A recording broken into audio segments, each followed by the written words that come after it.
Hi!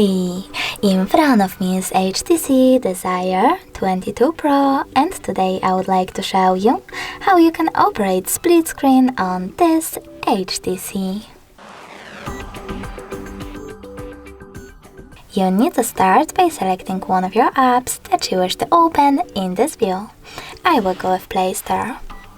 Following that, click on this square icon over here, and then click on the icon of your app. Now tap on split screen and select the other app by clicking on it. I will go with Chrome. As you can see after that, I can use both at the same time. If you wish to go back from this mode, you can always do that by dragging the first app upwards or downwards and selecting Home button.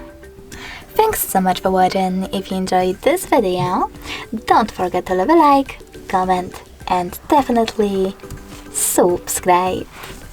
Bye!